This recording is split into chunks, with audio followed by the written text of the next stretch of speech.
Hello everyone. Today we shall be discussing regarding the non-formal education. Now let us see the brief outline what we are supposed to speak about today.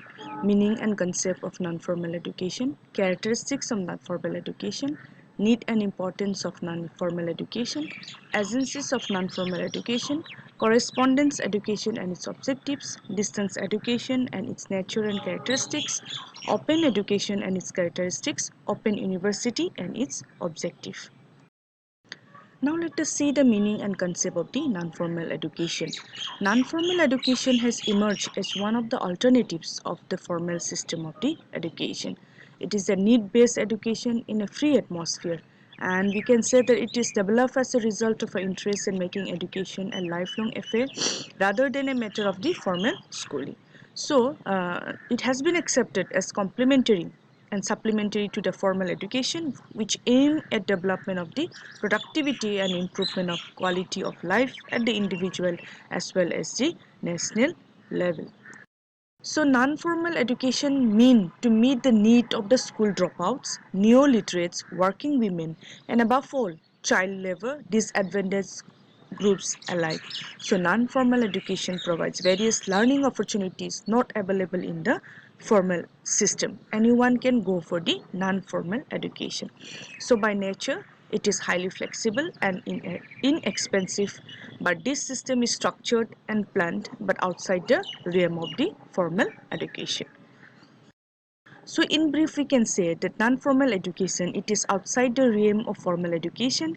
It is also conscious and deliberate. It is organized and systematic. It is highly flexible and inexpensive, and it has been accepted as complementing and supplementing to the formal education. So it serves the need of the identified group, and it is to be organized for a homogeneous group of the people. So let us see the characteristics of the non-formal education. It is outside the formal education, that means outside the realm of the formal education. It is flexible, it is diverse and functional, cost effective bole koha jay, flexible point of entry and exit, provide lifelong education.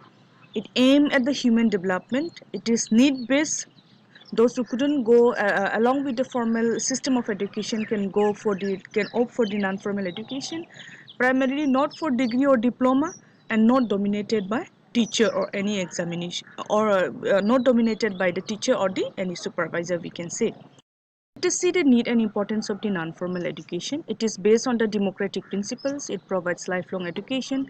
It reduces cost of education. It relates education to development, increase individual efficiency. It provides educational opportunities to the late bloomer, dropouts, and to the deprived classes. And it provides opportunity for on-the-job education. So when we talk of the agencies of non-formal education, we talk about distance education, correspondence education and open education. And when we talk of open education, we can see that both open school and open university exists in the open education or open learning. Now let us discuss about the correspondence education. Correspondence education is taken up as an effective alternative system of providing education at all levels and to a varied group. It has the same educational philosophy and goals as the formal system of education has, but it differs from the formal system in the means, the methods and the target group. So thus, those cannot join regular courses due to economic or academic factors or some other factors also they can join the correspondence courses. So we can say the correspondence education is a system through which individual may complete a prescribed course of study offered by an institution without attending to its classes. So the education transaction in this method is facilitated by the medium of print, which is conducted with the help of the postal system. And as a result, this system affords the learner considerable independence with regard to both place and time of the study. So examination, evaluation and certification of the learner on completion of the course are also made by the authority concerned. Now let us focus on the objectives of the correspondence education. An alternative mode of educating a large number of people with necessary motivation to acquire further and to better their expertise and improve their professional efficiency. So to provide equity of educational opportunity to all the people, to make education free from rigidity of time and space, to provide a cost-effective system of education to educate the masses, and to reduce the pressure on formal education and to fulfill the aspirations of the persons who were working and wish to enhance their qualification or degree as well. Now let us discuss another agency of the non-formal education, that is the distance education. Distance education helps the economically weaker sections and the people who are busy with day-to-day livelihood and do not have time to spend in universities and colleges in order to receive education. So it denotes the forms of study not led by teachers present in classrooms but supported by tutors and an organization at a distance from the learner. So distance education is a method of learning not confined to the walls of formal classrooms where one can study at one's own pace in one's own time. So there is usually a geographical distance between the teacher and the student in distance education. So distance education is simply and broadly defined by Manjulika S. and V. Reddy as the system of education in which education is imparted to students from a distance. So it contains two basic elements: the physical separation of teacher and learner, and the changed role of the teacher who may meet the students only for selected tasks such as counseling, maybe giving tuitions or solving students' problems. The system is heavily dependent upon the print material or instructional material, supplemented partly by the electronic media, radio, television and computer in addition to limited face-to-face contact session. Let us see the nature and characteristics of the distance education.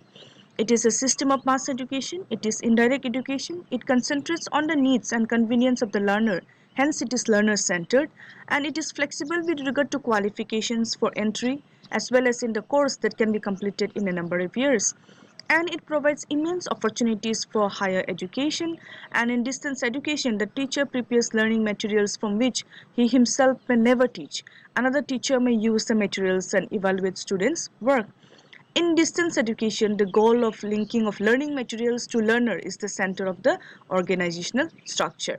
So the distance system gives a radical new meaning to the concept of the independence of the adult learner. Now let us discuss regarding the other agency of non-formal education, that is the open education. Most of the people of our society are under poverty, so they are not in a position to get education in time or on time, you can say. In addition to them, there are some disabled families, illiterate guardians, remote areas, communicationless areas, early marriages system, and the people of conservative attitude. So economically backward people engage in the children in work in early stage as well. So formal education system has no pace to include them, and to meet their demand, open school is necessary in our society, or open education is necessary or important or relevant in our society. So open education system is an innovative process of education.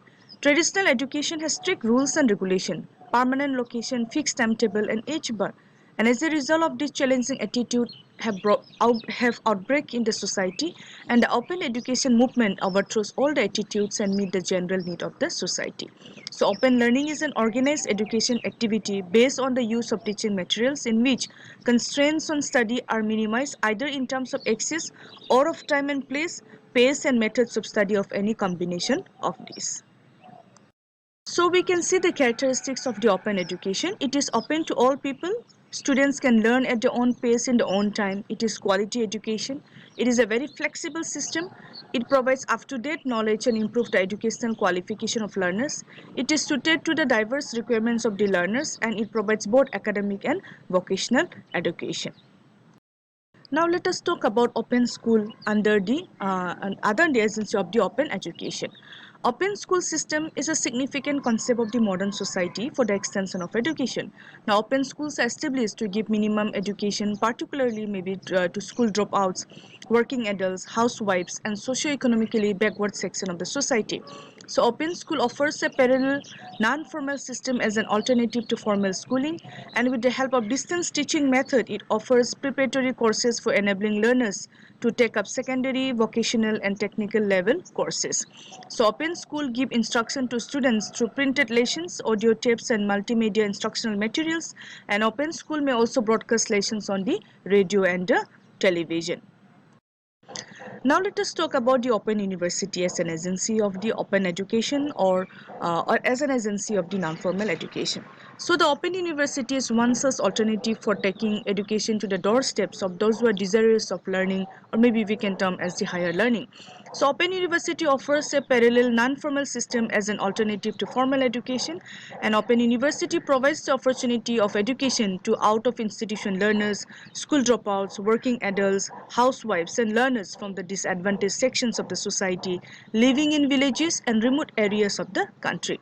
So Open University offers an open entry system and there is no restriction on the upper age limit. So, the course materials of the Open University are designed of a very high order and students are supplied by instructional materials in time. Most of the instructions are imparted through distance mode rather than face-to-face communication. Well-tested and scientifically developed pedagogy of distance education is employed in the Open University. For the instructional purpose, printed lessons, audio and video cases are also being used. The objectives of the Open University to provide higher education on a large scale to all people who have missed the chance in the early years, to advance and disseminate learning and knowledge by a diversity of means including the use of communication technology, to promote educational well-being of the community generally, and to help to continue work and education all together. So these are the things regarding the non-formal education, that correspondence education, distance education and open education. And under open education we have the open schools and the Open University as an agency of the non-formal education. So thank you.